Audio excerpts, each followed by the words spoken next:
সবথেকে বড় মিথ্যুক, সবথেকে বড় ধোঁকাবাজ, সবথেকে বড় চাপাবাজ হচ্ছে আমাদের লাইফে আমাদের মা। সবথেকে ভিলেন আমাদের মা। সেই জন্ম থেকে শুরু করে আমাদেরকে ধোঁকা দেওয়া। জন্মের পর ১ম ধোঁকা হচ্ছে, "কাছে আয়, মারবো না। যেই কাছে যাবা ধুম ধাড়াক্কা মাইর।" আর একটু বড় হলে বাসায় যখন খারাপ তরকারি হবে মানে শাক-সবজি ভর্তা এগুলো হলে সে প্লেটে করে ভাত নিয়ে আসবে। নিয়ে এসে কাকের ডিম, মুরগির ডিম, ঘোড়ার ডিম করে কিছু আজগুবি গল্প সহ তোমাকে ভাতটা খাওয়ায় ছাড়বে। পারলে গেলায় দেয়, ওইটা আর কুলায় না। তারপর আরেকটু বড় হলে তার চাপাবাজি শুরু হয়ে যাবে। আরেকটু বড় হলে শুরু করে দেয় মরা সাপের ভয় দেখানো।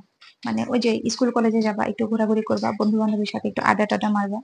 কিন্তু সে ওই মরা সাপের ভয় দেখাবে।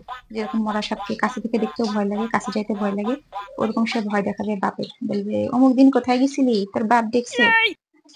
আবার, "অমুক দিনে প্রাইভেটে যাস নাই? কি করছিস? হ্যাঁ? তোর বাপে জানছে। তুই রেজাল্ট খারাপ করিস আর আমাকে সহ্য করতে হয়।" এইসব চাপা মারবে। এইসব করতে করতে যখন তোমার পড়াশোনা শেষ হয়ে গেল, বিয়ের টাইম আসলো, তারপর মা উকিল সেজে যাবে।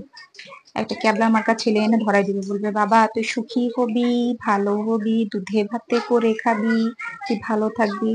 ব্যাস, এইসব চাপা মেরে টেরে বিয়েটা করাই দিবে।